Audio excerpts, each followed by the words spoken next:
Good morning students, welcome back to DAV college online classes. बच्चों, last time अपने ने spherical aberration के बारे में स्टडी किया था, तो आज हम नया जो एब्रेशन है that is a coma aberration, उसके बारे में स्टडी करेंगे। That is a coma aberration, जिसे अपने कोमा विपथन भी कहेंगे हिंदी में। जैसे एब्रेशन को अपने क्या कहते हैं, विपथन कहते हैं। तो कोमा एब्रेशन क्या है बेसिकली? तो जैसे अपने स्फेरिकल एब्रेशन के बारे में बात की थी, तो एब्रेशन बेसिकली क्या होता है कि जब आपकी जो आपका ऑब्जेक्ट है उसकी जो इमेज बनती है वो कैसी बनती है, थोड़ी सी धुंधली बनती है, आप ब्लर्स कह सकते हैं कि उसकी वो जो इमेज होगी थोड़ी ब्लर्ड होगी। तो उसमें क्या है कि मैं पूरी तरह से वो आपको चीज़ क्लियर नहीं दिखाई देती, वो बेसिकली क्या होता है, एब्रेशन होता था।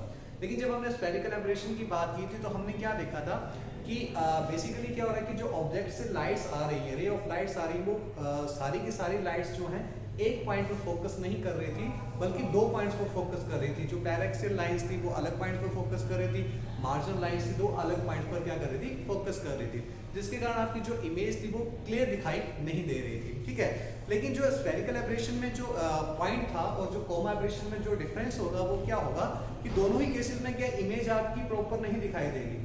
एब्रेशन में क्या है कि आपको इमेज प्रॉपर दिखाई नहीं देगी, लेकिन जब अपने स्फेरिकल एब्रेशन की बात करते हैं तो उसमें ऑब्जेक्ट जो था वो प्रिंसिपल एक्सिस पर रखा जाता है। लेकिन जब अपने कोमा एब्रेशन की बात करते हैं तो इसमें जो आपका ऑब्जेक्ट होता है वो प्रिंसिपल एक्सिस से हटकर रखा जाता है, मतलब प्रिंसिपल एक्सिस पर नहीं होगा, चाहे प्रिंसिपल एक्सिस से ऊपर हो सकता है, चाहे प्रिंसिपल एक्सिस से नीचे हो सकता है। ठीक है, तो बेसिकल जो रीजन आता है इस केस में, जो एब्रेशन का जो बेसिकल रीजन होता है वो क्यों होता है, क्योंकि आपका जो लेंस होता है उसमें क्या आप ये बोल सकते हैं नंबर ऑफ पार्ट्स है। ठीक है, नंबर ऑफ पार्ट्स है कि लेंसेज में क्या बहुत सारे लेंसेज के साथ एक लेंस बना हुआ है, तो हर एक पार्ट जो वो डिफरेंटली क्या करता है, उस रे ऑफ लाइट को डाइवर्ट करता है, जिसके कारण क्या होता है कि उसकी इमेज जो है वो उसके जो फोकस पॉइंट है वो डिफरेंट बन जाते हैं। इसीलिए आपको वो इमेज जो प्रॉपर नहीं दिखाई देती।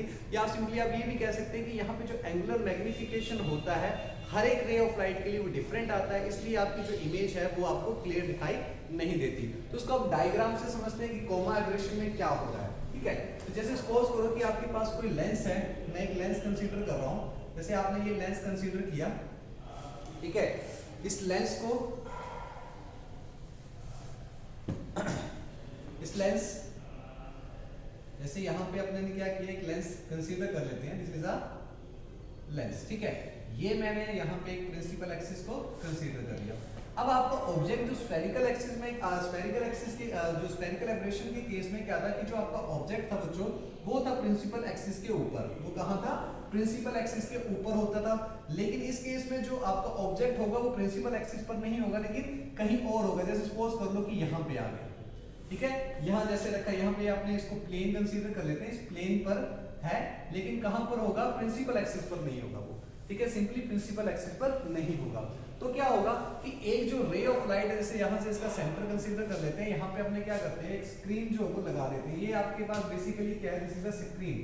ये स्क्रीन क्यों लगाई है अपने यहाँ पे? To observe the position of the image, कि आपकी जो इमेज बनेगी उसकी पोजीशन को देखने के लिए अपने ने क्या कर दिया, आगे स्क्रीन लगा दी। क्लियर?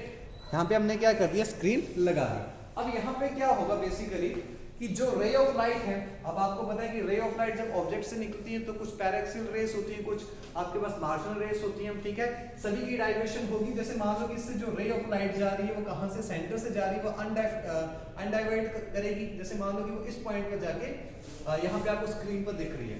अब जो रे ऑफ लाइट है बच्चों कुछ क्या करेंगी, यहाँ से जाएंगे। सपोज करो एक रे ऑफ लाइट आपकी इस तरह से इंसिडेंट हुई। ठीक है, अब ये जो रे ऑफ लाइट आपकी इंसिडेंट हुई यहाँ से, उसके डाइवर्ट हुई, सपोज करो कि इस पॉइंट पर आकर मिली। ठीक है, उसी तरह बच्चों क्या होगा, एक रे ऑफ लाइट यहाँ से, जो मतलब ये आपकी रे ऑफ लाइट कौन सी है बच्चों, जो कि आपके सेंटर से कुछ दूरी पर है, मतलब लार्ज डिस्टेंस पर है। कुछ दूरी पर नहीं कहेंगे, लेकिन हम कहेंगे कुछ लार्ज डिस्टेंस पर है। ठीक है, ये डाइवर्ट होने के बाद क्या करेगी, कुछ इस तरह से आपके पास सपोज कर लेते हैं यहां कहीं जैसे मिल रही, तो इन दोनों का फोकस पॉइंट इन रेस का कहां बना, कुछ इस तरह से बना। मतलब एग्जैक्ट इमेज आपको कहां पे मिलती, यहाँ पे अगर सारी की सारी रे ऑफ लाइट यहाँ पे फोकस करती तो आपको एग्जैक्ट इमेज कहीं यहाँ जैसे मिलती। ठीक है, यहाँ जैसे आपको कहीं वो ऑब्जर्व होती।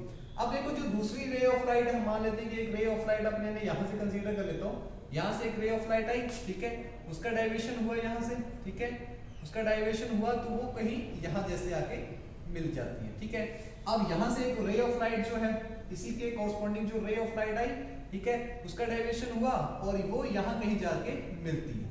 ठीक है, उसी तरह आपके पास एक रे ऑफ लाइट और कंसीडर कर लेते हैं जो कि थोड़ा सा सेंटर के पास होगी। ठीक है, थोड़ा सा सेंटर से पास गई और यहाँ जैसे कहीं, ठीक है, तो इसके कॉरस्पॉन्डिंग ये रे ऑफ लाइट आई। ठीक है, तो इसका जो डायरेक्शन हुआ कुछ इस तरह से हुआ, तो यहाँ जाके ये हमें मिल रही है। ठीक है, यहाँ जैसे कहीं जाके अपने को ये चीज दिखाई दे रही है। ठीक है, तो अपने क्या कंसीडर कर लेते हैं, जैसे कि यहाँ जैसे, ठीक है, ये चीजें हमें यहाँ दिख रही है, ये है आपका पॉइंट।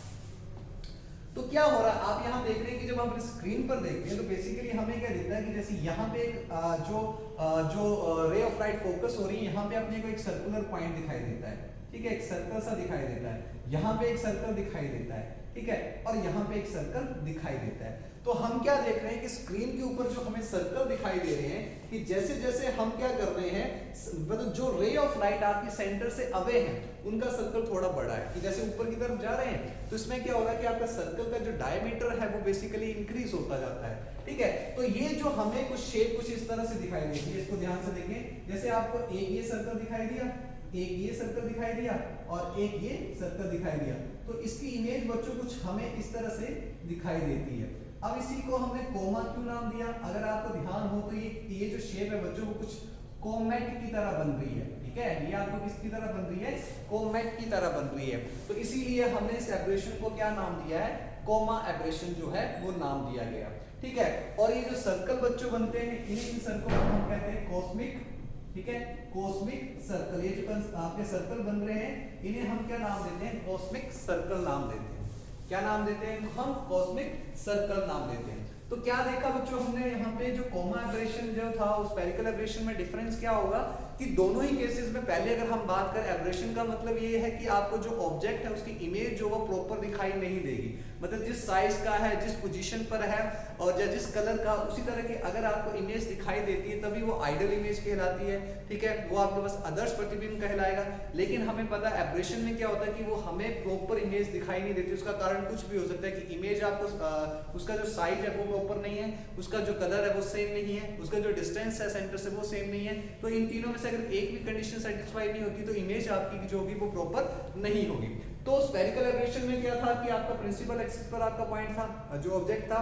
ठीक है, तो वो क्या कर रहा था, तो उसके जो पैरेक्सिल लाइन थी वो कहीं और फोकस कर रही थी, मार्जिन लाइन कहीं और फोकस कर रही थी, तो उन दोनों के बीच का एक डिफरेंस आता था, जिसे हम क्या कहते हैं, लॉन्गिट्यूडनल। उस एब्रेशन को हम क्या कहते थे, लॉन्गिट्यूडनल एब्रेशन। ठीक है, फिर वहां पे हम क्या करते थे, एक स्क्रीन रखते थे, उसके बीच में उसको मूव करवाते थे।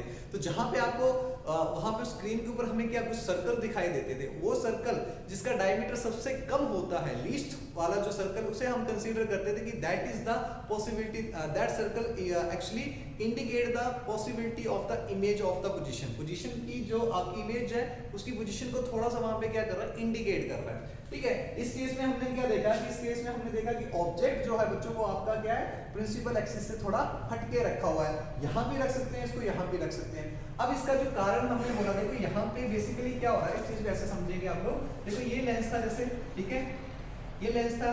ठीक है, अब इस लेंस के अंदर क्या, इस तरह से एक लेंस और है, इस तरह से एक लेंस और है। ठीक है, इस तरह से एक लेंस और है। तो हर एक लेंस क्या करेगा, मतलब यहाँ पे जो लाइट इंसिडेंट करेगी वो इसके अकॉर्डिंग डाइवर्ट होगी, जो लाइट इसके अकॉर्डिंग, जो लाइट इसके अकॉर्डिंग। तो यहाँ पर क्या हो रहा है कि हर एक आपका जो आप ये बोल सकते हैं लेंस का जो पार्ट है वो लाइट को क्या डिफरेंटली क्या कर रहा है, डाइवर्ट कर रहा है। तो इसीलिए हमने यहाँ पे कहा था कि जो एंगुलर मैग्निफिकेशन है यहाँ पे, मतलब बेसिक रीजन क्या है, जो एंगुलर मैग्निफिकेशन है आपके पास यहाँ पे, मतलब थीटा की जो वैल्यूज हैं वो डिफरेंट है, थीटा की वैल्यूज क्या है, डिफरेंट है। ठीक है, अगर angular magnification her ray of light के लिए अगर सेम हो जाएगा तब हमारे पास क्या मिलती है, यहाँ पे प्रॉपर इमेज बनती है। तो कोमा एब्रेशन का बेसिकली जो कारण है, उसका बेसिकली जो रीजन है कि कोमा एब्रेशन क्यों हो रहा है, due to the different angular magnification. Angular magnification different होने के कारण जो है ये चीज जो यहाँ पे क्रिएट हो रही है।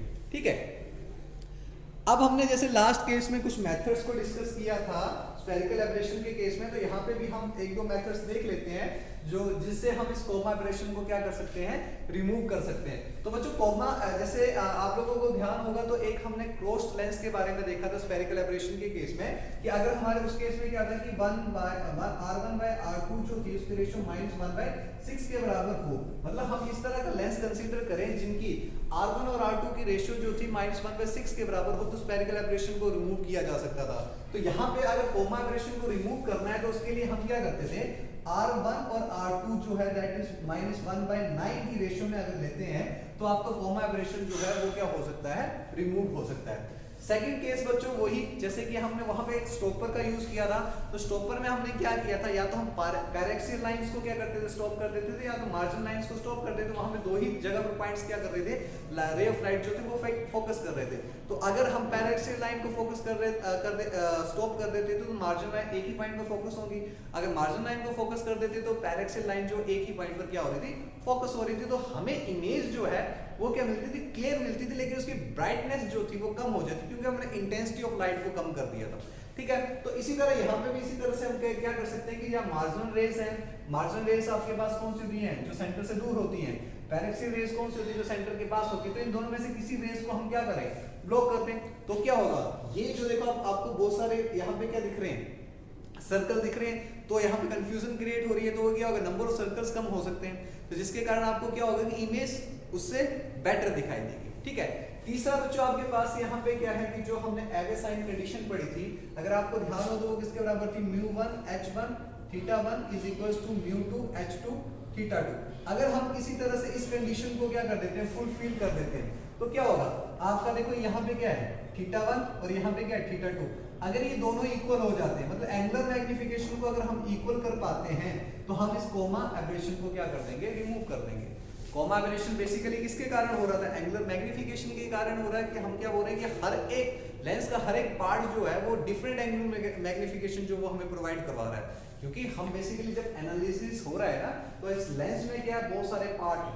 ऐसा नहीं कि एक ही लेंस है, इसमें हम इस तरह से कि बहुत सारे पार्ट्स हैं, तो हर एक पार्ट जो उसको क्या कर रहा है, डाइवर्ट कर रहा है रे ऑफ लाइट को, क्या हर एक पार्ट जो उसको क्या कर रहा है, डाइवर्ट कर रहा है। इसलिए हमारे पास इस तरह की सिचुएशन क्रिएट होती है। ठीक है, तो ये तीन बेसिक मेथड्स हैं जिसके द्वारा हम कोमा एब्रेशन को क्या कर सकते हैं, रिमूव कर सकते हैं। ठीक है, तो इसको एक बार फिर रिकॉल करते हैं अपने कि जो कोमा एब्रेशन को रिमूव करने के लिए सबसे पहला मेथड कौन सा है कि अगर हम R1 R2 की रेशियो को -1/9 रखें तो आपका कोमा एब्रेशन जो है रिमूव किया जा सकता है। सेकंड केस क्या था आपके पास कि अगर हम स्टॉपर का यूज करें, पैरेक्सियल लाइन से मार्जिनल रेज को रोकें, तो भी हम कोमा एब्रेशंस को रिमूव कर सकते हैं काफी हद तक। ऐसा नहीं कि क्लियरली हम उसको रिमूव कर देंगे, लेकिन काफी हद तक उसको क्या कर सकते हैं, हम रिमूव कर पाते हैं। तीसरा क्या है, अगर एंगुलर मैग्निफिकेशन को अगर हम इक्वल कर पाते हैं, मतलब अगर हम एवे साइन कंडीशन को क्या कर देते हैं, वहां पे सेटिस्फाई करवा पाते हैं, तो भी हमारी ये वाली एब्रेशन जो है बच्चों वो क्या हो जाएगी, रिमूव हो जाएगी। ठीक है, तो अब हमारा जो नेक्स्ट है एब्रेशन वो है एस्टिग्माटिज्म। उसे हम स्टडी करते हैं, उसे हम देखते हैं कि वो क्या चीज है। देखो दोनों ही, देखो जो हम बेसिकली हम इसको किसके अंडर पढ़ रहे हैं, मोनोक्रोमेटिक एब्रेशन के अंडर ही पढ़ रहे हैं। मोनोक्रोमेटिक एब्रेशन हमने क्या बोला था, बेसिकली हमने ये चीज बोली थी कि अगर आपका जो ऑब्जेक्ट है उस मतलब आपकी जो रे ऑफ लाइट है ऑब्जेक्ट से वो मोनोक्रोमेटिक हो, और दूसरा क्या हो कि आपका जो लेंस है उसका रिफ्रैक्टिव इंडेक्स जो है वो जो है वो डिपेंड ना करे रे ऑफ लाइट की फ्रीक्वेंसी पर। ऐसे कह सकते हैं कि frequency of ray of light पर म्यू की वैल्यू अगर डिपेंड ना करे तब भी आपकी क्या आइडल इमेज बनती है। लेकिन हमने क्या देखा कि अगर हम मोनोक्रोमेटिक लाइट को भी यूज करें तब भी उसमें एब्रेशंस आ रहे हैं, तब भी उसमें दोष त्रुटियां जो हैं वो हमें देखने को मिल रही है। उसी चीज को स्टडी कर रहे थे कि हमने पहले स्फेरिकल को स्टडी किया, फिर हमने कोमा एब्रेशन को स्टडी किया, अब हम जो थर्ड जो है एस्टिग्माटिज्म को स्टडी करेंगे कि उस केस में क्या है। देखो इन दोनों में क्या है, एक्चुअली ये इसमें क्या हो रहा है कि स्फेरिकल एब्रेशन में हमने ऑब्जेक्ट की पोजीशन के हिसाब से, कोमा में भी ऑब्जेक्ट की पोजीशन के हिसाब से, और एस्टिग्माटिज्म एब्रेशन में भी पोजीशन के ऑब्जेक्ट की पोजीशन के हिसाब से ही हम उसको ऑब्जर्व करेंगे। ठीक है,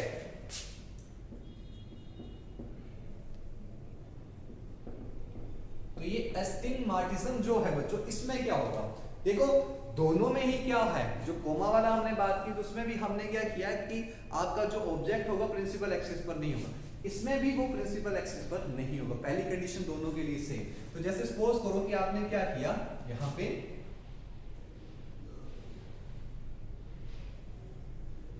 एक लेंस लेते हैं हमने, ठीक है, एक थिन लेंस को हम कंसीडर कर रहे हैं यहां पे, ठीक है,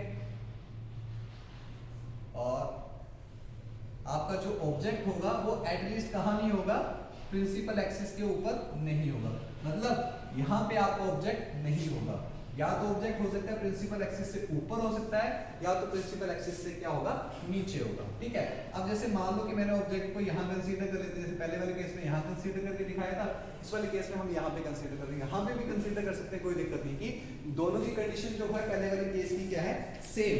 बच्चों यहाँ पे डिफरेंस जो क्रिएट होगा, यहाँ पे क्या होगा, डिफरेंस जो क्रिएट होगा वो क्या होगा, डिफरेंस कि जो आपका कोमा एब्रेशन था उसमें आप देख रहे थे कि जो इमेज थी वो आपके देखो किसके अलोंग इलोंगेट हो रही थी, ऐसे आ रहा था आपका सर्कल, इस तरह से सर्कल बन रहे थे, तो वहां पे जो आपकी इमेज थी उसमें इलोंगेशन जो आ रहा था वो किसके अलोंग आ रहा था, वर्टिकल, ठीक है। लेकिन यहाँ पे जो इमेज बनेगी उसमें जो इलोंगेशन आएगा वो आएगा अलोंग द एक्सिस, ठीक है। दोनों में बस इतना सा डिफरेंस रहेगा, दोनों में क्या रहेगा, इतना सा डिफरेंस रहेगा, ठीक है। अब इसमें पहले मैं एक रे डायग्राम बना देता हूं, उसके बाद हम इस पर बात करेंगे, ठीक है।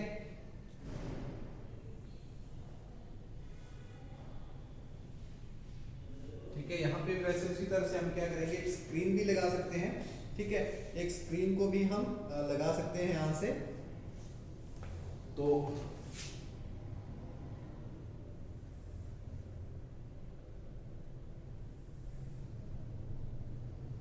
एक पॉइंट ये आ गया आपका, ठीक है। तो डिफरेंस जो आपकी रेज ऑफ लाइट है उनको हम जितने भी रेज ऑफ लाइट यहाँ से जा सकती है उन सभी को हम क्या करेंगे, डिस्कस करेंगे। तो यहाँ पे देखो ये पॉइंट बन रहा है, ठीक है, इन दोनों का डाइवेशन के बाद एक पॉइंट आपका ये बना, ठीक है। यहाँ पे पॉइंट हम बुक के अकॉर्डिंग ही कंसीडर कर लेते हैं, ठीक है।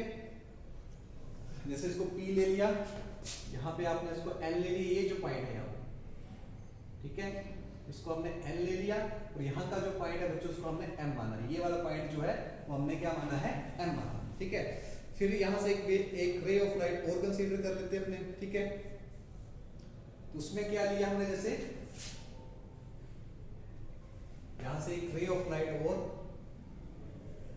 यहां पे गिरा देते हैं, ठीक है, और एक इसके कॉरस्पॉन्डिंग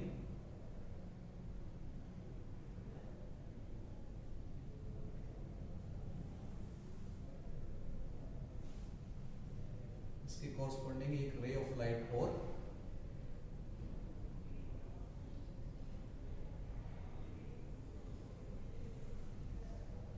इस तरह से, ठीक है। तो एक पॉइंट आपका ये बन गया, ठीक है, जहां पे दोनों मैच हो, ठीक है।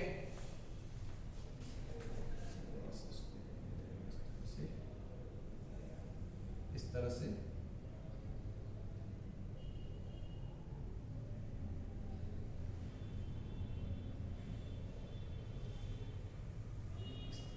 आप इसको स्ट्रेट रखना, थोड़ा सा बनाते हुए इसका ध्यान, ठीक है। तो यहां से इस तरह से आपकी रे ऑफ लाइट जो है वो जाएंगी, क्लियर। तो यहां से इसके कॉरस्पॉन्डिंग भी हम देख सकते हैं, फिर जैसे इसको आगे लेके इसको एक्सटेंड कर रहा था इस पॉइंट के बाद यहां से, ठीक है, कोई बात, ठीक है। तो एक पॉइंट बच्चों आपके पास यहाँ पे Q1 आ गया और एक पॉइंट आपका क्या आ गया, Q2 आ गया, ठीक है। बात जो समझने वाली है यहाँ पे क्या है कि एक यहाँ पे दो प्लेन बनेंगे, एक प्लेन जो है बच्चों वो आपके पास क्या होगा, मेरिडोनियल प्लेन होगा, ठीक है, जहाँ से टेंजेंटियल प्लेन ही कह सकते हैं अपने, और दूसरा जो होगा आपके पास क्या होगा, सैगिटल प्लेन होगा। अब वो कौन से होंगे, देखो एक तो आपके पास क्या होगा, ये जो प्लेन बनेगा PMN, ठीक है, एक बनेगा PMN, ठीक है, और दूसरा कौन सा बनेगा, देखो ये वाली हमने रे ली थी, इसके परपेंडिकुलर यहां से ड्रॉ करेंगे मैंने, ठीक है, यहां से एक परपेंडिकुलर ड्रॉ किया, तो इसको एक R और ये S, ठीक है। तो एक तो बच्चों आपके पास कौन सा बना, P, M और N, इसे बोलेंगे हम मैरी, या इसको टेजेंटियल भी बोल सकते हैं सिंपली, अपने इसको अपने क्या बोल सकते हैं सिंपली, टेजेंटियल भी बोल सकते हैं, ठीक है।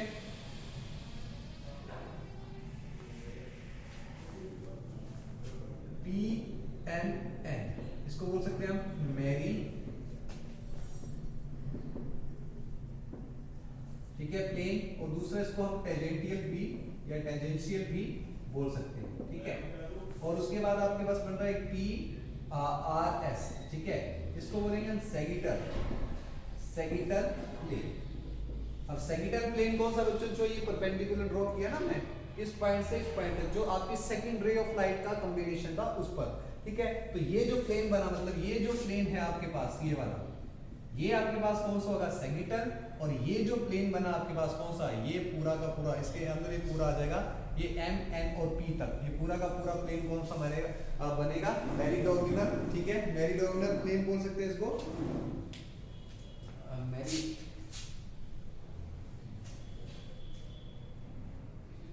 मेरीडियनल प्लेन बोल सकते हैं इसको, या टेंजेंटियल प्लेन भी बोल सकते हैं इसको, ठीक है, क्लियर। तो इस केस में हम क्या देख रहे हैं कि आपका जो पॉइंट है बच्चों वो यहाँ पे है, तो इसका एक फोकस पॉइंट यहाँ बना और एक फोकस पॉइंट यहाँ बन रहा है, एक फोकस पॉइंट यहाँ बन रहा है और एक फोकस पॉइंट यहाँ पे बन रहा है। तो यहाँ पे क्या होता है, इसमें क्या होगा, बाकी और कुछ भी हमारे पास नहीं, मतलब इसमें क्या होगा कि इन दोनों का जो इफेक्ट होगा, मतलब ये जो आपकी रे ऑफ लाइट फोकस कर रही है और ये यहाँ पे रे ऑफ लाइट फोकस कर रही है, इन दोनों के इफेक्ट के कारण जो इमेज है उसमें क्या आएगा, कुछ चेंजेस आएंगे। कि अगर आपके पास क्या होता है यहां से, तो देखो यहां पे हमारे पास क्या बन रहे हैं, दो पॉइंट्स बन रहे हैं या दो प्लेन बन रहे हैं। तो बच्चों जो आपके पास P, M, N प्लेन होगा, इसमें से जो रे ऑफ लाइट्स जाएंगी वो कहां पे फोकस होगी, Q1 पर फोकस होंगी, और जो आपका प्लेन P, R, S है, इसमें से जो रे ऑफ लाइट जाएंगी वो कहां पे फोकस होंगी, Q2 पर फोकस होंगी। तो क्या होगा, इन दोनों के कलेक्टिव इफेक्ट के कारण, मतलब इन दोनों, यहां से भी रेज जा रही है, इस प्लेन से भी रेज जा रही है, तो दोनों रेज क्या कर रही है, एक डिफरेंट पॉइंट पर क्या हो रही है, फोकस हो रही है। तो क्या होगा, इस Q1 के पास जो इमेज बनेगी वो कैसी बनेगी बच्चों, एक हॉरिजॉन्टल लाइन बनेगी, और जो Q2 के पास जो इमेज बनेगी बच्चों वो कैसी बनेगी, वर्टिकल लाइन बनेगी। अगर हम क्या करते हैं, यहाँ पे एक स्क्रीन लगा देते हैं, उस स्क्रीन को क्या करवाते हैं, मूव करवाते हैं, तो बच्चों क्या होगा, इन दोनों, मतलब ये आपकी शुरुआत की इमेज है और ये लास्ट में जो इमेज बनेगी वो है। लेकिन जब अगर हम क्या करते हैं कि इसके बीच में कोई इमेज, कोई स्क्रीन रख देते हैं, तो यहाँ पे जो आपके पास फॉर्मेशन आती है वो कैसे है कि शुरुआत में एक इस तरह की लाइन, फिर ये इस तरह का, ठीक है, थोड़ा सा आपका क्या बनेगा, सर्कल की फॉर्म में बनता जाएगा। तो एक पॉइंट आपका ऐसा आएगा कि जहां पर ये पूरा क्या बन जाएगा, सर्कल बन जाएगा, ठीक है। फिर इसकी शेप बच्चों किस तरह की होगी, थोड़ा सा इस तरह से होता जाएगा, फिर इसकी शेप थोड़ी सी इस तरह से होती है, और लास्ट में जाके ये क्या बन जाएगी, एक वर्टिकल लाइन बन जाएगी। मतलब हमारे पास जो इमेज बन रही है वो इस हॉरिजॉन्टल लाइन से लेकर कहां तक वेरी कर रही है, इस वर्टिकल लाइन तक क्या करेगी, वेरी करेगी। अगर हम इमेज को इसके पास रखते हैं, Q2 के पास रखेंगे, तो हमारे को वर्टिकल इमेज दिखाई देगी। अगर हम इमेज को स्क्रीन को Q1 के पास रखते हैं तो हमें एक हॉरिजॉन्टल लाइन जो वो दिखाई देगी। अगर हम स्क्रीन को क्या करते हैं, मूव करते हैं, ठीक है, तो वहां पे क्या आएगी, वेरिएशन आएगी, किस तरह से, इस तरह से। तो लास्ट में जाके आपको क्या दिखेगी, ये वर्टिकल इमेज दिखेगी। तो ये जो आपका, जहां पे आपका सर्कल बनता है, इसे हम बोलते हैं circle of least confusion, circle of least confusion, ठीक है। तो दिस इज द एस्टिग्माटिज्म एब्रेशन, ठीक है। तो इसको भी अगर अपने को इंप्रूव करना हो तो हमारे पास वही चीजें होती हैं कि एक तो हम क्या कर सकते हैं, इसमें स्टॉपर का यूज करके इसको जो है वो क्या किया जा सकता है, स्टॉपर का यूज करके जो है इसको क्या किया जा सकता है, इंप्रूव किया जा सकता है। दूसरा क्या कि कॉन्वेक्स और कॉनकेव लेंस का कॉम्बिनेशन लेके जो है इस एब्रेशन को क्या किया जा सकता है, इंप्रूव किया जा सकता है। तो बच्चों ये हमारे पास तीन एब्रेशंस थी, स्फेरिकल हम पहले कर चुके थे, आज जो कोमा और एस्टिग्माटिज्म जो है वो हमने स्टडी किया। थ्योरेटिकल ऐसे थोड़ा सा देखें ध्यान से, बस इतनी सी चीज याद रखनी है कि यहाँ से जो पी एंड एन प्लेन से जो रे ऑफ लाइट जाती है वो Q1 पर फोकस करती है, और जो पी आर एस प्लेन से जो रे ऑफ लाइट जाती है वो Q2 पर फोकस करती है। तो आपकी इमेज जो वो Q1 से लेकर Q2 तक होती है। अगर स्क्रीन को हम Q1 के पास रखते हैं तो हमें एक हॉरिजॉन्टल लाइन दिखाई देगी, स्क्रीन को अगर हम Q2 के पास रखते हैं तो हमें एक वर्टिकल लाइन दिखाई देगी। स्क्रीन को इन दोनों के बीच में मूव करवाते हैं तो हमें कुछ इस तरह की इमेज दिखाई देती है। ठीक है, तो मिलते हैं नेक्स्ट वीडियो में। Thank you.